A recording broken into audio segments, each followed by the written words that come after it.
Welcome to the Private Schools edition of Varsity. I'm Ryan Aber, joined by Bob Pryzbylo. Bob, a couple of big showdowns in the private school land this week in Class 4A. First of all, we've got McGinnis playing Weatherford.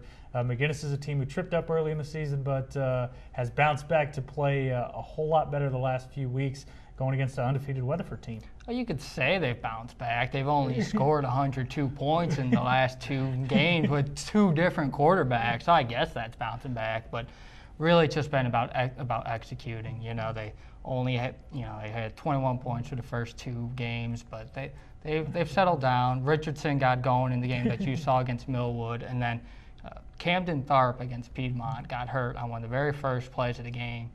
So in comes David Corral, making his first appearance at quarterback in varsity. He only throws 5 touchdown passes, so that's not too bad. And who's going to be the quarterback this weekend for the Irish? As of right now, it looks like Tharp. Tharp's been taking the snaps with the first string, and Crowell was in the JV game yesterday. But I plan on going out to McGinnis tomorrow just to confirm, because when you've got two that perform so well, it's really tough to choose. And I talked to Kenny Young about this after they beat Millwood, but all these quarterbacks were very close throughout the preseason. They didn't know which one was going to be their starter.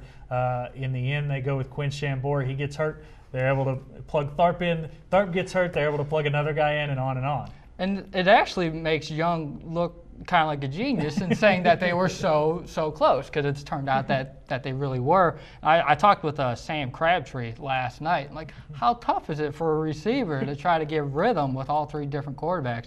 He said that it has been tough, but him and Kyle Ahmad have really adjusted, and the team's been rolling right now. And let's talk about this defense for a second.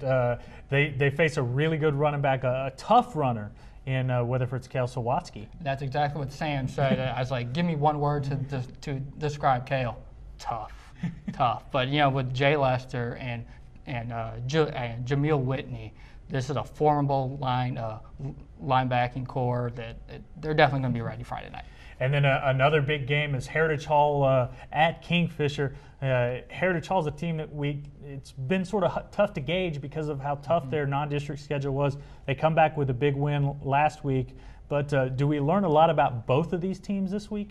We should. I was talking with Barry Sanders today. He said the goal of last Friday was for the first team to rest the second half. And it turned out that way in a 56-0 game. But I think the monkey is off their back, and they were openly admitting that this was weighing on their minds. But now that it's done, they should be able to relax, although you can't relax against Kingfisher, but they should definitely be ready. And Kingfisher's a team, we always talk about their linemen. They typically have a good set. Are those skill position players for Heritage Hall going to be able to get loose against Kingfisher?